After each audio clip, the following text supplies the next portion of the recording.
the wheel of this car is a man torn between two worlds.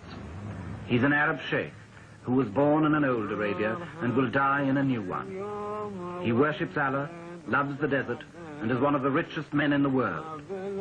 His name is Zayed.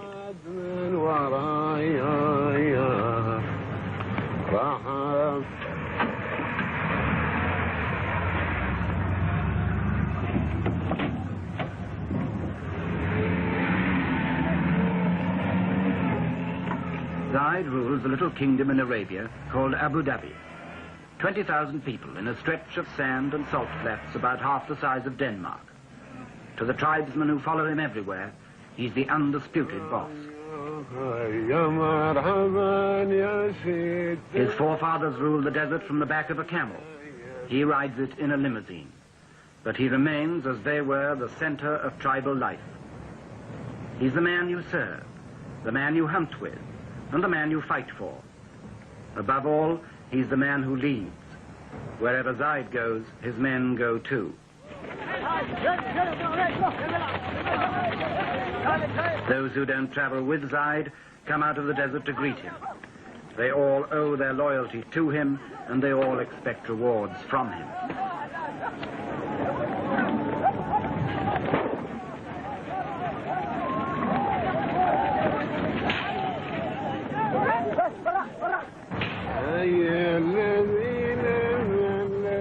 Zayd's tastes have not been influenced much by his money.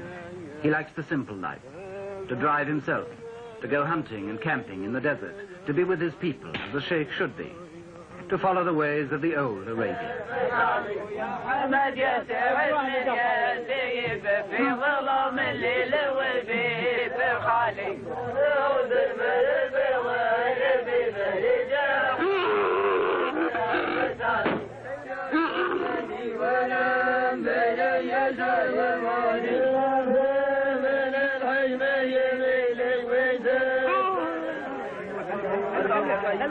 Five or 6 years ago, the people of Abu Dhabi were sunk in the poverty of 1,000 years or more. The 20th century had passed them by. Today, their ruler, Zayed, is one of Arabia's nouveau riche, who's acquired overnight a fortune from oil. His income could give $5,000 a year to every man, woman, and child in the place, enough to make Zayed a multimillionaire. Superficially, the old customs are unchanged. The tent goes up as it always did. The food is prepared as simply as before.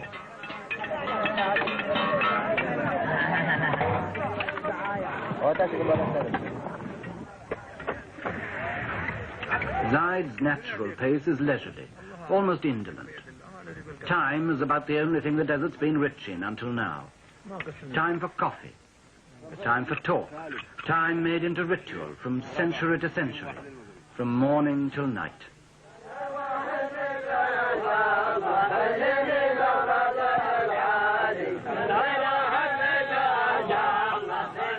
These girls will swing their hair, and these men will chant hour after hour. In the desert, there's no rush. At least, that's how it used to be. But Zayed, with his money, has begun to learn better.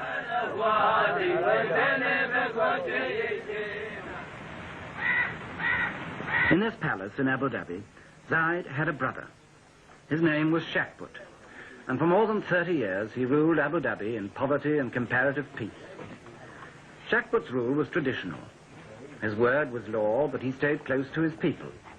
Anyone was free to talk to him any day in the Majlis, the tribal council, and as long as they had no money, they were all relatively contented. And then in the 1960s, Abu Dhabi struck it rich, and its troubles started. In a year or two, people were demonstrating about work and wages who'd never had either in their lives before. The grumbles grew as the money mounted, because Shakbut was a miser. All his life, he'd been a poor man. Now that he was rich, the skinflint habits stuck. And like a man who's won first prize in a lottery, he found his money made few friends.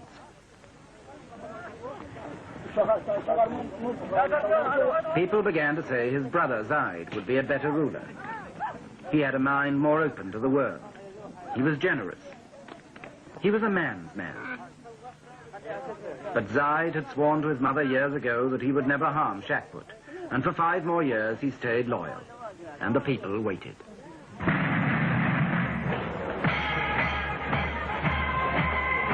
The oil flowed. The money poured in, but Shakput wouldn't spend it. He was paralyzed by habit, suspicion, and downright fear. He knew the harsh old world of Arabia. He couldn't meet the challenge of the rich new one.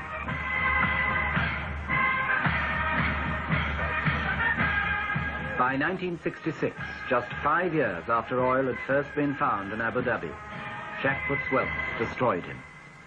Zayed sent him into exile and took command himself, ready to say farewell to the old Arabia. But how was he going to do it?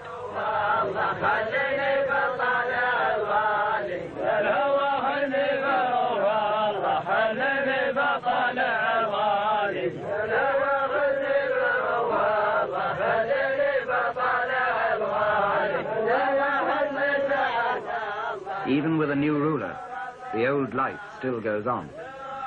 A timeless, patient life, dominated by the desert and the unforgiving sun.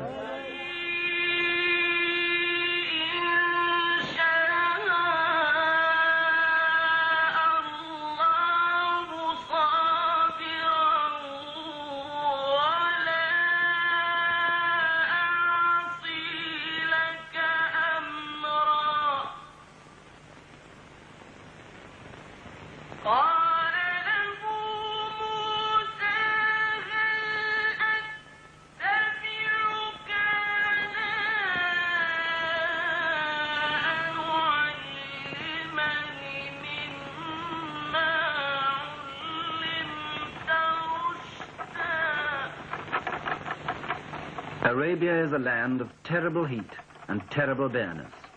A tract of desert as big as Western Europe, practically untouched by the world until a few years ago. To anybody who doesn't live there, it seems a land of mystery and romance, full of the exotic promise of the veil. There are still people who think of it as the land of harems and the Arabian Nights. In reality, it's a harsh and lonely place.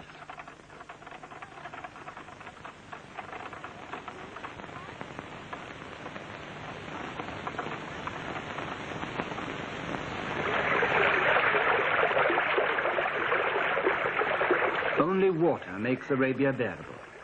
Where there's water, there's life. Water's so important that the Arabian oasis became the direct inspiration of the Muslim idea of heaven.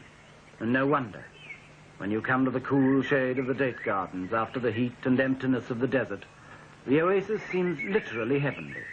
A place of pure pleasure.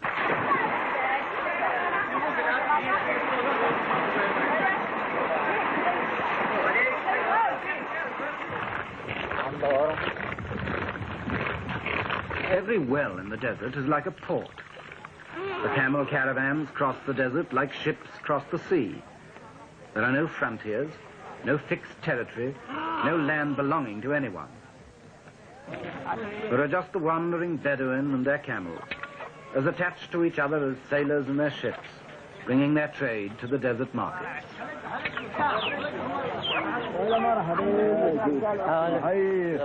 It's a hard life in Arabia, and it breeds hard men. But it's as perfectly adjusted now to the hard land it's lived in as it was in the days of Abraham, the father of all the tribes. There's still a sort of biblical rhythm about it. If you want to know what the loaves looked like in the Bible parable, here they are, baking in Arabia today just as they did 2,000 years ago on the shores of Galilee. And I don't suppose the fish have changed much either.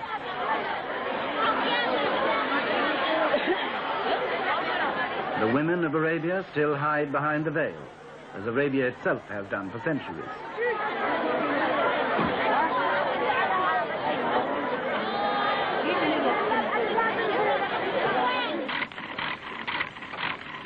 Around the coast, the Arab boats are made today by hand and eye and ancient equipment, much as they were when the spice trade and the slave trade kept them busy from China to the shores of Africa.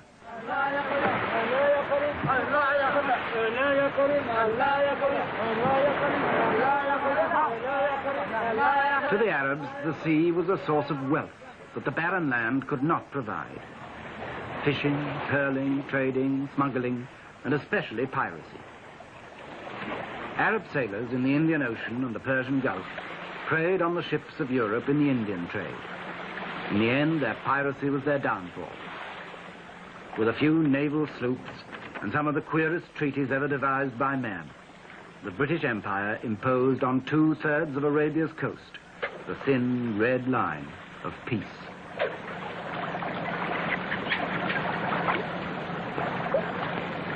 But neither the empire nor peace got much further than that.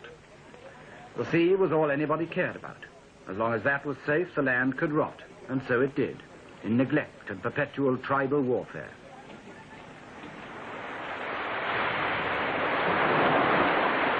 Beyond the coast, most of Arabia lay untouched until 20 years ago.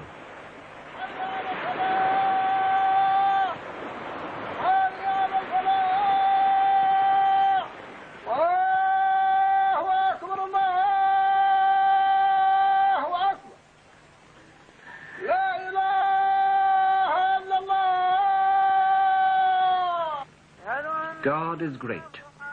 There is no God but God, and Muhammad is his prophet. The religion of Arabia, by tradition, is as forbidding as the land. It's nearly 14 centuries since Arabia was the birthplace of Islam, but it's still the home of the most devoted of all the followers of Muhammad.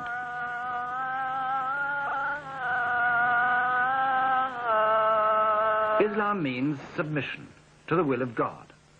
In the desert, there isn't much you can do but submit and pray for God's mercy.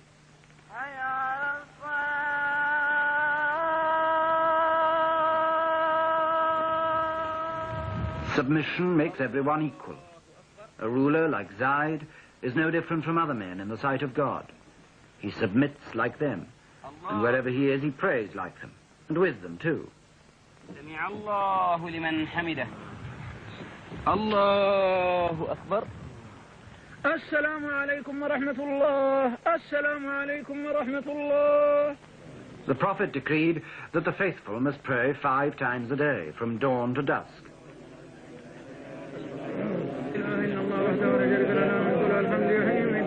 You can pray together or alone, with a priest or without one. But your submission to God is complete. You're his slave. And you can count on your fingers like a rosary in 99 different ways. May God be praised. May God be praised. May God be praised.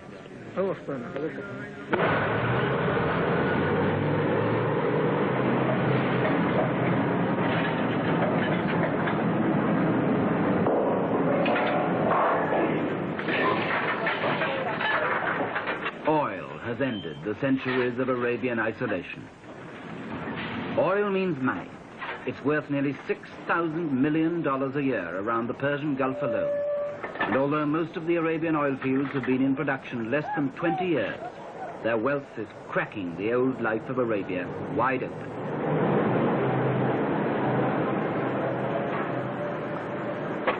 To most of us, oil may be just the stuff that drives the car. To Arabia, it's a revolution. There isn't a thing it leaves untouched.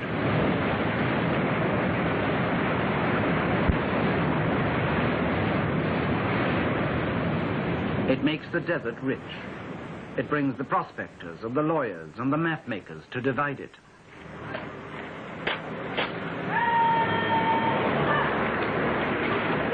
For the first time in history, oil brings soldiers to enforce peace inside Arabia. Frontiers need soldiers to patrol them. Prospectors need soldiers to protect them. So the tribesmen who once fought each other and raided the ships and commerce of the world are paid and trained as soldiers to maintain the new law. The poachers of 1,000 years have been turned in a generation into gamekeepers.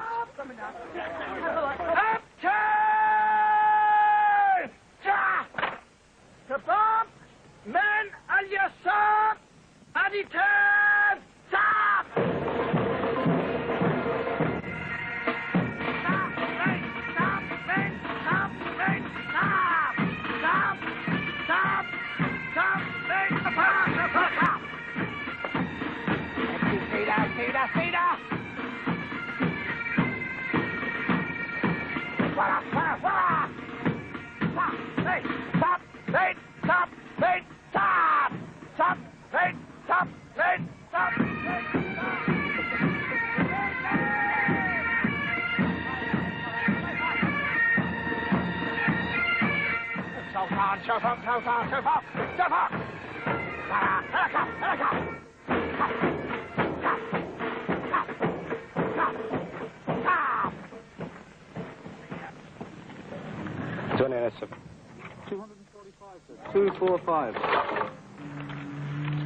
Money begins to make its mark everywhere.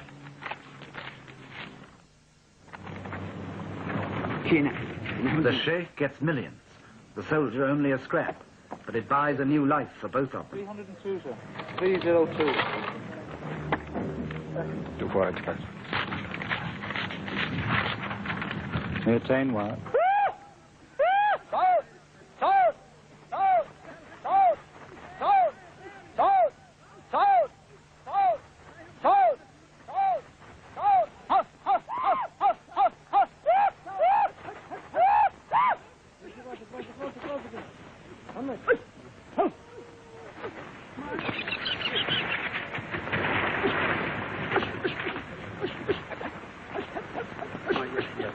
On his hunting trip, Zayed chases the desert game with a string of falcons as long as his purse.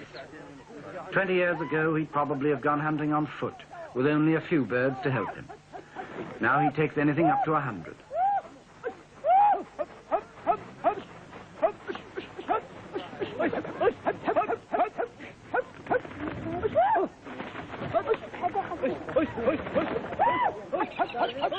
Each of Zayd's followers has a falcon to look after. They train them, stroke them, talk to them, practically sleep with them.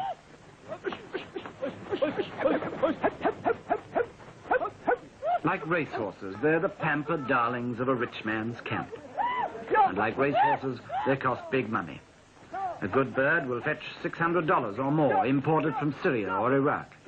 And with so much oil money in Arabia now, the price is rising every year.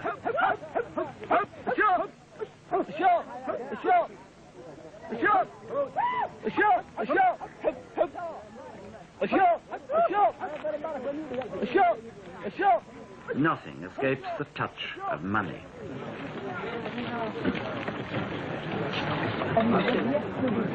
Money changes all relationships. When Zayd visits his neighbors now, the traditional feast for a visitor becomes an offering to a wealthy benefactor instead. Unlike many of Arabia's oil millionaires, Zayd believes in sharing his wealth. He told me once, the oil business is like a lottery. I might still be poor and my neighbors might be rich, so we ought to help each other. He's already given away millions. Zayd's host at this feast was one of his poorest neighbors. But now that Zayd has touched his palm with silver, he won't be quite so poor.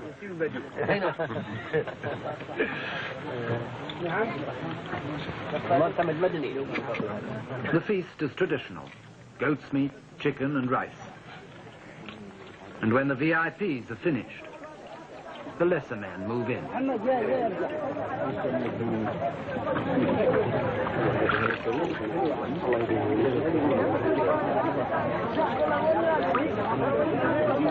It's always the custom in Arabia for the poor to eat at the rich man's table, or rather, off the rich man's floor.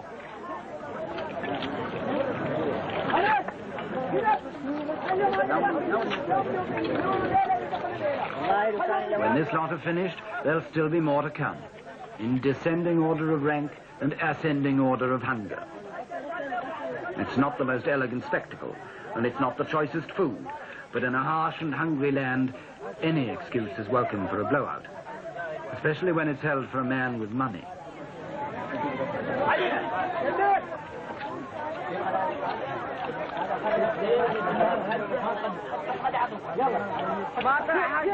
بالي صفا ونزاح همي ولا باس ان قلت جرب لي القلم باهتمامه ما دام فكري سالي كله جاس بكتب معانا ان قلتها بالتمامه معنا على ما دار في القلب واحتاس. The old Arabia pulls at the heart. The world where Zayed was raised, and where he always likes to be, around the campfire in the cool desert night, among his men, listening to those endless Arab fairy tales that the audience knows as well as the storyteller, of love and beauty and the 1001 Nights. When the hunting's over and the caravan's resting, this is how they've passed the time for 1,000 years.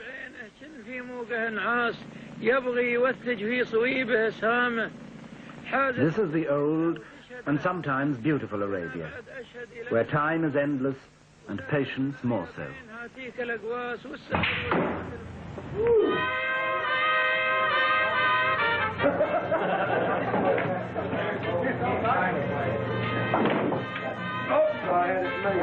But in the new Arabia, time is money, and that pulls at the purse strings. This is the Arabia of the air-conditioned desert, the sanitized, sterilized caravan of the 20th century, with its international wealth and international accents.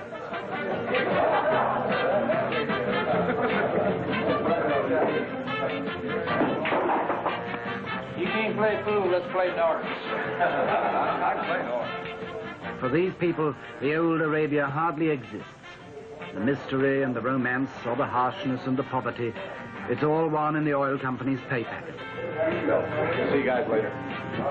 To them, Arabia is just another job.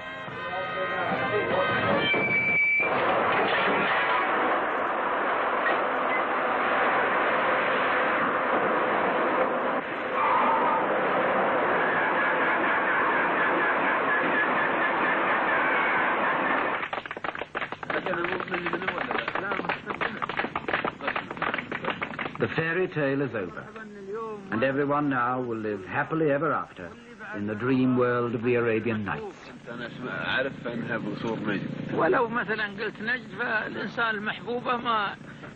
But in the real world of Arabia tomorrow, it's not so easy. Not even Zayd's best friends can promise him a happy ending to his modern fairy tale that's only just begun. You can't reconcile the old life with $100 million a year, as his brother Sheikh learned. You can't even choose whether you'll have the old life or the new. God and the oil business have already chosen for you. From now on, you can only try to ride the terrible tiger of the 20th century and wonder if it will not eat you in the end.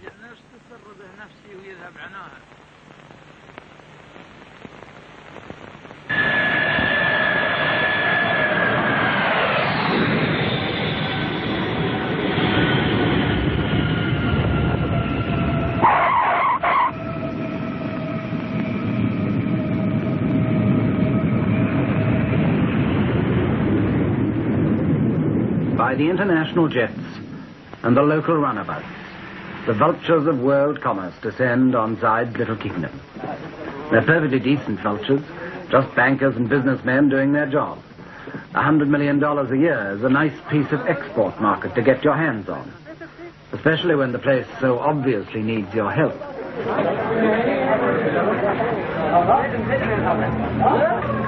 10 years ago, when I first came to Abu Dhabi, there was only one plane a week.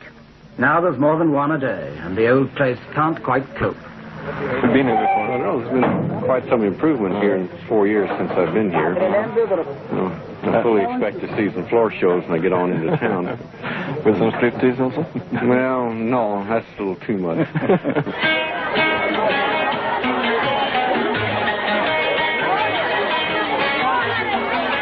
In Abu Dhabi town, at first sight, there isn't much sign of change. Jackpot's static rule left the town nearly as squalid as it always had been. And some of these people hardly know yet what's going to hit them, now Zayd's ready to spend his millions. The alleys are still dark and dirty. The beggars wait patiently for the faithful Muslims to do their duty as the Prophet ordained and give them alms.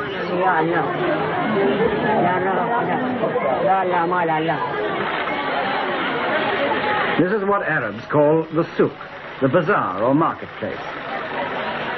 And in Abu Dhabi, it's Bar Street and Fifth Avenue and the neighborhood supermarket all rolled into one.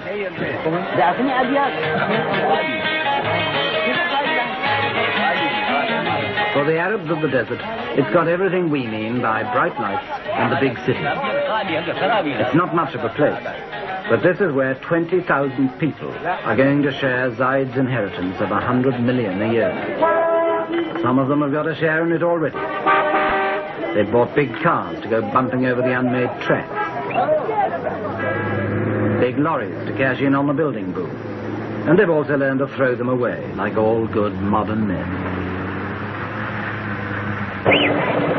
There are 4- and 5-floor office blocks instead of shanties, and concrete instead of mud.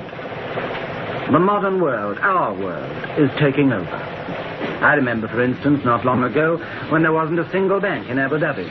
Now, these buildings are all banks. Money in the bank means money to buy with, and the beach at Abu Dhabi is piled with purchases.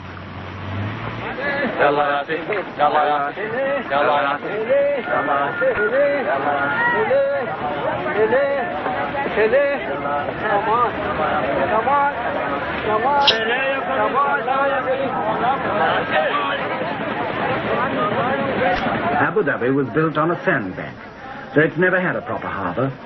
But that didn't matter much when there was nothing but a few dates to ship out and a few tins to ship in. Now the whole modern world is dumped into the sand. Air conditioners and deep freezers, timber and steel, cement and typewriters, fans and filing cabinets. You name it, and you'll find it here, sweeping in like a tidal wave on the old Arabian shore.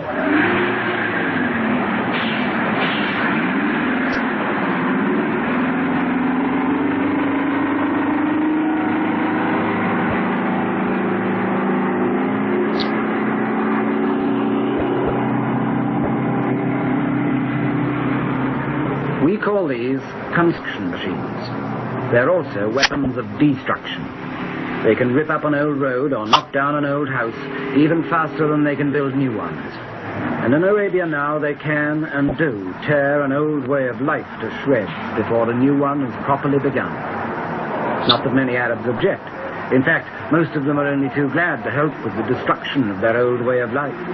They can see the vision of a better life in a bulldozer, and they want a piece of it.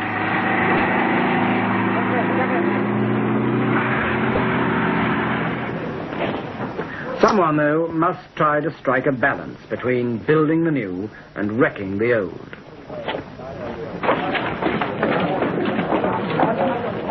That someone is the ruler, Zayd.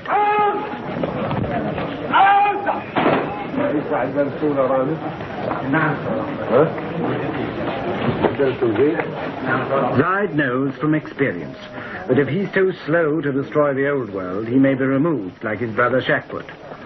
But if he tries to build the new world too quickly, he may destroy himself just as surely. Life for Zayd has become a perpetual balancing act between the personal leadership of the past and the faceless, impersonal administration of the future. Like Shakput, he still holds his majlis every day, so that his people can meet him, greet him, talk to him and complain to him in the traditional desert way. The ritual is unchanged. The coffee is served. Time, motion, and people seem as leisurely as ever. But behind the appearance of tradition, the revolution is creeping in. The majlis doesn't last all morning anymore. Zayd can only give his people an hour of his time. And even that's interrupted by the demands of the modern world.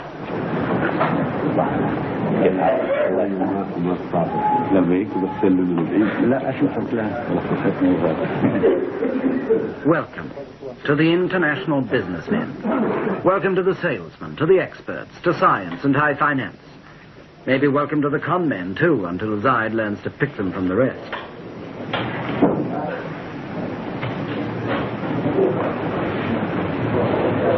Of course, they all sit down together. And of course, they're all equal, East and West, the world and Arabia. The courtesies of the old world, mingling with the business of the new.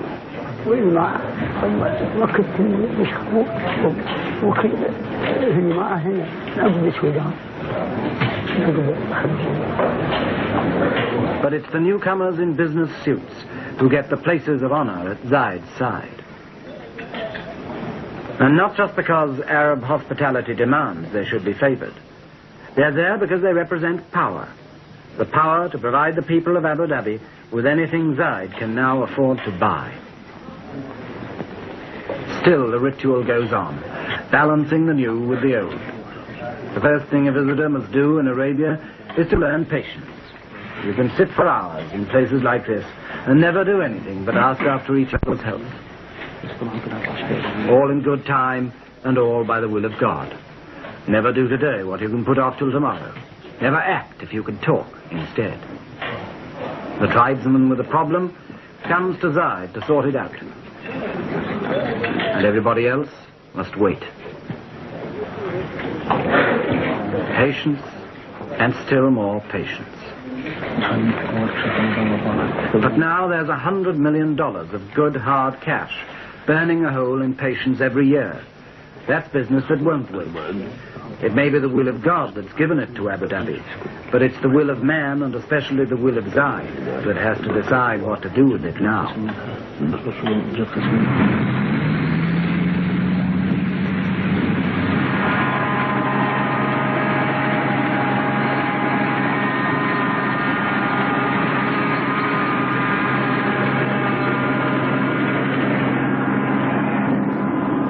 5 years after the oil began to flow, Abu Dhabi got nothing but piecemeal changes.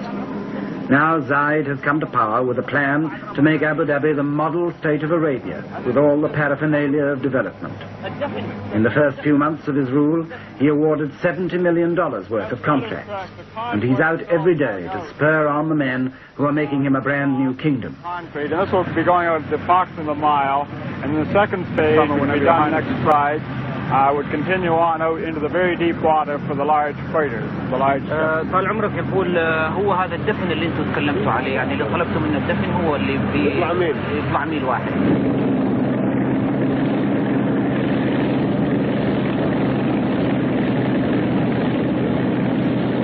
The machines that come ashore on the beach are pounding the desert into new shapes. The men who descend from the aeroplanes are drafting a new world. We are working night shift also. Yes, day and night.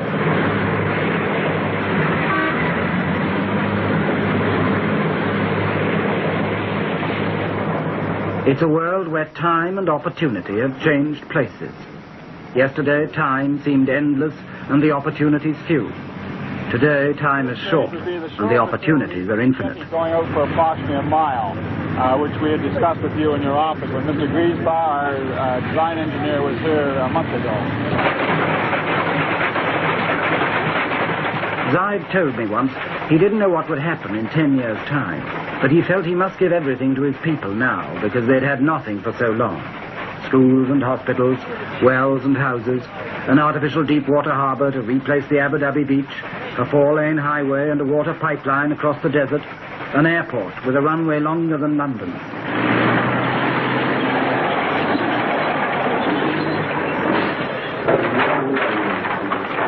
This is just the location of it. Now, you are approximately in this area here, you can see, Your Highness, and as we're going down, the road... Of course it'll change everything. Zayed told me that too. The first thing to go, he said, would be the Arab's love for his camel. But what's a camel to a VC-10? Oh, he would take very easily 4 or 5 of the big VC-10s. يعني المنطقة هذه الآن تسع حوالي 5 طائرات من الطائرات الكبيرة. And of course, the smaller, the DC-3s would take quite a few. See, one of the difficulty things we don't know how many aircraft will be coming in here, Your Highness, and this is one of the things which you yourself will have to decide how many airlines you'll permit to come into Abu Dhabi, and this will, of course, govern the number of aircraft here at any one time. Decide. Choose. Act. Sometimes, under these new imperatives, Zayed acts pretty hastily and harshly.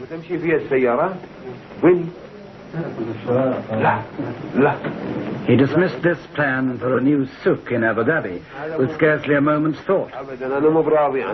Small scale home, yes, we have to show detailed plans. Yes, it's bigger. على حسب رضاكم إذا ما لا أنا مو براضي عن هذا ولا. No, never. Take it away and start again.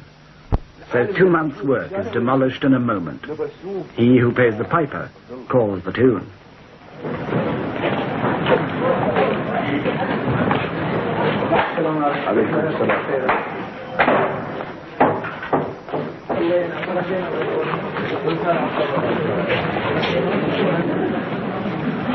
In the courtyard of Zayd's palace, the centuries slide back again. A moment ago, Zayd was the modern oil tycoon, aloof and decisive. Now he's back in the role of Sheikh, the universal uncle to his people, the feudal lord with his followers, in procession to the daily feast.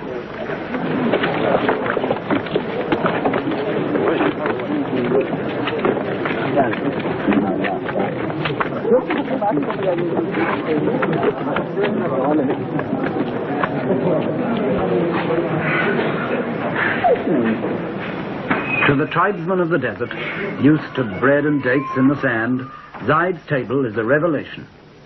It's loaded with more food than many of them have ever seen, and it really is a table, and not just the floor. The idea of a free meal for all Zayd's followers is traditional, and he rarely sits down with less than 50 men. But the forms and the food are new. Money talks here through waiters in black ties, through plates and soup spoons, and a whole new ritual of table manners to master. Like the newly rich in any part of the world, the Arabs of Abu Dhabi are learning to keep up with the Joneses. Snobbery is the latest local vice. يمكن هناك شيء سر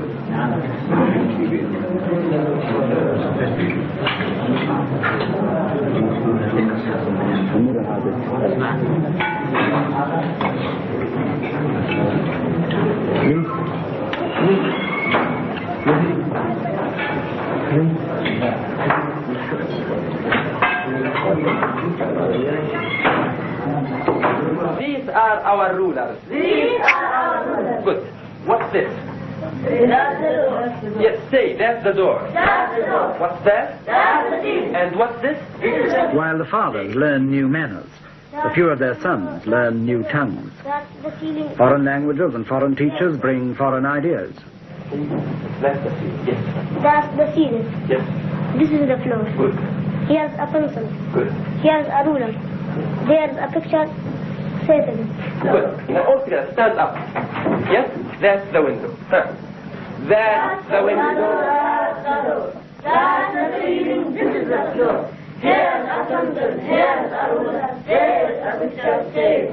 إذا انشقت السماء وكانت فبأي آلاء ربكما تكذبان. But the old ways are still the only ways for most of Arabia's children.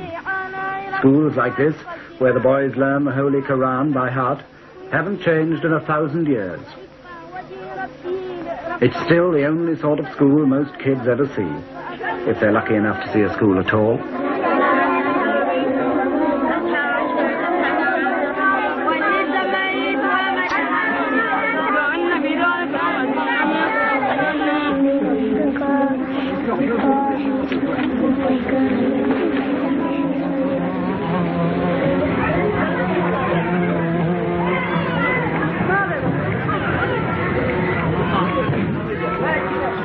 The romance of the old Arabia was always a bit of an illusion. In reality, the place was, and still is, full of desperate poverty and sickness. There wasn't a single hospital in Abu Dhabi until a few years ago, and doctors were hardly ever seen. Now there's this American mission hospital, overburdened, overcrowded, forced to compromise, like everything in Arabia, between modern standards and old habits. It's something that we have not wanted to exist, these patients being in all together, but we've been working on it, and we haven't come up with a good answer, simply because we don't have enough staff to watch all the doors. We lock the front door, and they come in the back door or the side door. So we have gotten sort of used to it over the years, so that now we don't mind it much. When they're all in there together, it's their hard luck if they can't have the privacy of the personal examination with the doctor. The little children often have diarrheas or fever, colds, and sores and abscesses and such to take care of. And then the local Arabs seem to have their share of accidents, falling out of a palm tree or off of a camel. And they seem to be sort of dangerous. They may fracture a limb or break a hip. And most all of the people are suffering from eye ailments of one sort or another, from the youngest child to the oldest man, with the ailment of trachoma, which is about 99% prevalent here. Many of them are suffering from tuberculosis. More and more we are detecting this disease as we go on with X-ray.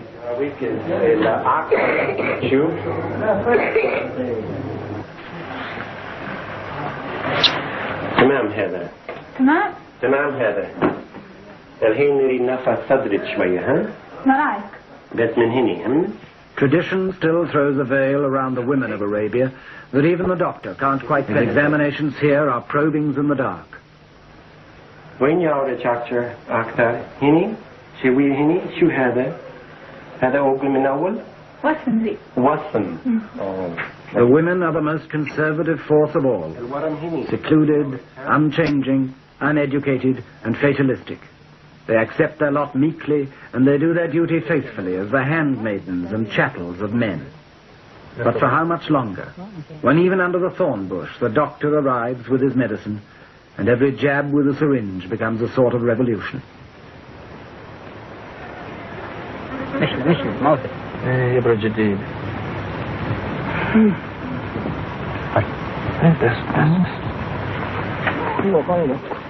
Some of it may be still a bit like faith healing. No doctor's skill could have cured this man's tuberculosis. The most that medicine could do was to give him a sort of comfort on the way to death.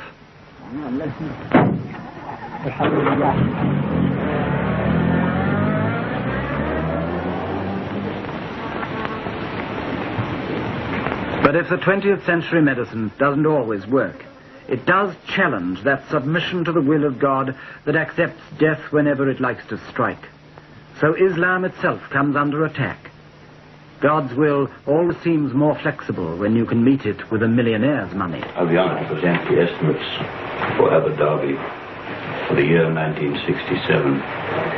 The total revenue, as estimated, is 41,202,080 dinars. For the ruler, the days are over when he had so little money that nobody cared how he spent it. Now Zayed must have a budget and a British accountant to keep the books. Development expenditure is estimated at 23,275,671 dinars. Every penny is another nail in the coffin of the old Arabia, and maybe in the life of Zayed too. Dinar. You haven't included the airport building here, the terminal building, have you? The airport building hasn't been tendered for. It hasn't been tendered for. But this goes in the lump sum, does it? That goes in the lump sum of 10 million down here, yes. When I said that this included all the expenditure, there are things like the police, for instance, where it's impossible to get a true estimate. We have to wait the arrival of the new people to give us these estimates. I've put in 1/3 dinars for them to give them authority to spend. Outside Zayed's office, time still seems endless and patience still comes easily. His people have given up their lives to Allah. What God wills, they still accept. But the signs of dissolution are all around them, like the leisurely old world's cast-off furniture and the new office chairs that are waiting to take its place. As the offices grow, the people seem to shrink. When Zayed was simply the leader of a tribe, these men could meet him every day. Now he's the administrator of a modern state. He's forced to shut them out of his life. They can only wait while the world moves in a business suit.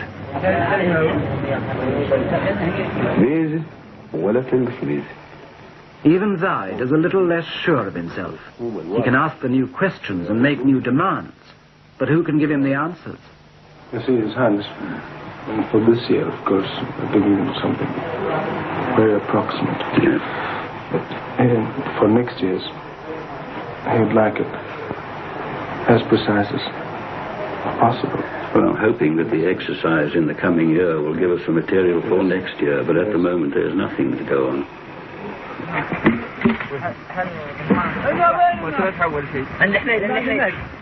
From their uncertainty about the new way of life, Zayed and his men go back to the desert as often as they can.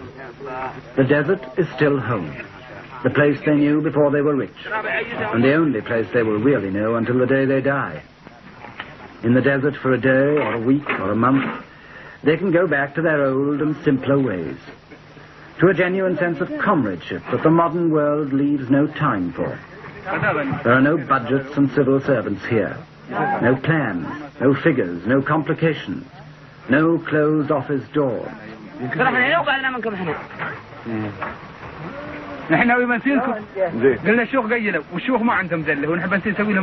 There's the sky, the heat, the emptiness, and the infinity of time that they've always understood. Out here, they can all be sure of themselves again. They can relax and be men again. Or perhaps, being only men, they can just be boys.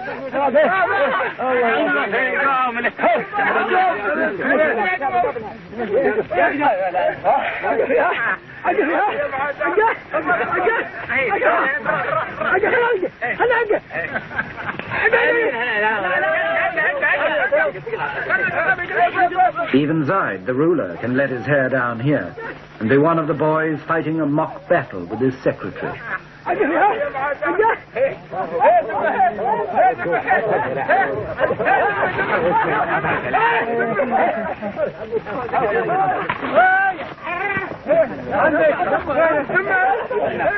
On trips like this, the desert is an escape, a recovery of innocence, a return to Eden. But like all escapes, it's also an illusion. The innocence is lost and will never be recaptured, because the old Arabia of isolation, hardship, and tribal war in which it flourished has been swept into the world at last. The unknown land has been more than just discovered. It's been uncovered in the past 10 or 20 years and dragged naked into everybody's sight.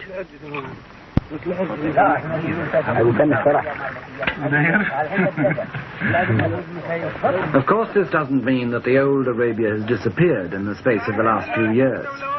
It's still a hard land that breeds a hard people.